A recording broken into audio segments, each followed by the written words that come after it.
Kembali lagi dengan Kaki. Kita akan mempelajari bab 5 cerita tentang daerahku, topik masyarakat di daerahku. Perhatikan percakapan di dalam gambar tersebut. Banyak wisatawan ya di hari libur. Penjual oleh-oleh jadi banyak pembeli. Ya, ini bisa jadi peluang untuk menambah pemasukan masyarakat. Banyak wisatawan dari luar daerah juga ya. Tapi siapa tahu mereka merantau dan sudah tinggal lama di sini. Ternyata perkembangan dan kekayaan alam di suatu daerah membuat orang dari daerah lain datang untuk mencari pekerjaan atau ditugaskan di daerah tersebut. Orang yang datang bisa jadi berasal dari tempat yang jauh, bahkan mungkin pulau dari luar pulau. Ada juga yang berasal dari luar negeri. Coba kita bayangkan, pendatang pasti turut membawa budaya juga, seperti logat bahasa dan bahasa daerahnya. Lalu kira-kira apa yang terjadi? Ternyata budaya para pendatang tersebut kemudian bercampur dengan budaya asli daerah di sana. Perkembangan suatu daerah ternyata juga mempengaruhi kehidupan masyarakat. Mata pencarian penduduk dapat berubah seiring perkembangan daerah. Misalnya, daerah yang dahulu lahan pertanian atau perkebunan lalu berkembang menjadi kawasan industri. Maka umumnya sebagian penduduk akan berganti profesi dari petani menjadi karyawan pabrik. Perkembangan dan pembangunan daerah juga membuat adanya kesempatan membuka usaha baru. Usaha yang dilakukan dapat menjual produk seperti membuka toko, warung, restoran,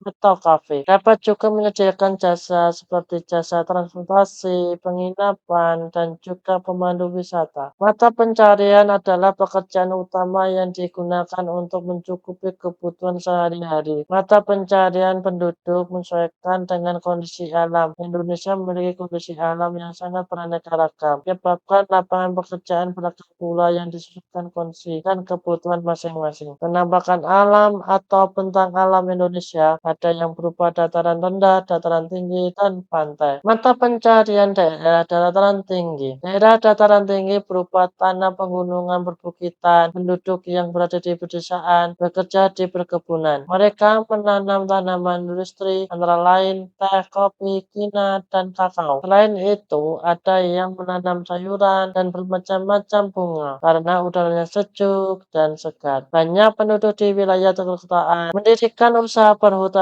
dan tempat peristirahatan. Mata pencarian daerah dataran rendah. Daerah dataran rendah banyak dialiri sungai, tanah gembur, dan suhu udaranya panas. Daerah rendah yang landai merupakan lahan yang baik untuk pembudidayaan, pertanian, perkebunan, palawija, dan lain-lain. Pada umumnya, penduduk daerah dataran rendah bagian pedesaan melakukan kegiatan pertanian dengan cara bersawah, budidaya ikan, dan beternak itik. Sedangkan di bagian perkotaan, sebagian besar melakukan kegiatan perdagangan dan industri. Mata pencarian daerah pantai. Umumnya, penduduk akan bekerja sebagai nelayan. Mereka menangkap ikan, menyelam untuk mengambil tiara, daya rumput laut, dan kerang mutiara. Sedangkan di dataran pantai, nelayan membudidayakan tambak ikan dengan komoditi bulan, bandeng, dan udang. Sebagian penduduk juga memiliki usaha tambang garam dan sawah pasang surut. Ada pula bagian pantai yang digunakan untuk pelabuhan kapal, kawasan industri, dan perdagangan. Ketika daerah tersebut menjadi perkotaan, banyak penduduk yang bekerja sebagai sopir, karyawan, pabrik, dan pedagang. Mari kita perhatikan jenis mata pencarian berdasarkan hasilnya. Pertama, pertanian. Menghasilkan jagung, padi, kacang, kedelai, ubi-ubian, sayur-sayuran, buah-buahan, dan lain-lain. Dua, perdagangan. Perdagangan bahan makanan, pedagang sandang, pedagang perhiasan, pedagang hewan, dan lain-lain. Tiga, perikanan. Menghasilkan macam-macam jenis ikan, misalnya kakap, bandeng, lele, gurami, dan lain-lain. Empat, peternakan. Menghasilkan sapi, kerbau, ayam, kelinci, dan lain-lain. Lima, industri kerajinan. Menghasilkan sepatu, jaket, pakaian, dan lain-lain. Enam, jasa. Pengacara, asuransi, dokter, bengkel, dan lain-lain. Belajar lebih lanjut. Seiring dengan banyaknya pendatang yang masuk ke suatu daerah, perkembangannya daerah pun menjadi banyak terjadi. Ada budaya yang mungkin juga berubah atau mengalami pergeseran. Kemudian muncullah istilah akulturasi dan asimilasi. Akulturasi adalah pencampuran dua kebudayaan atau lebih. Biasanya muncul karena masuknya unsur kebudayaan asing di suatu daerah. Pertunjukan wayang kulit yang berasal dari Jawa namun dengan kisah cerita dari India. Sedangkan asimilasi adalah persatuan atau pembaruan dua kebudayaan asli menjadi kebudayaan baru. Biasanya terjadi karena adanya interaksi dalam waktu yang lama sehingga menghasilkan kebudayaan campuran. Contoh asimilasi. Pertama, musik tradisional di Indonesia dan musik India di negara asing. Hal ini lama-kelamaan akan menjadi budaya baru, musik dangdut. Selanjutnya, bahasa. Bahasa Indonesia yang sering dipakai oleh orang Indonesia dan bahasa asing yang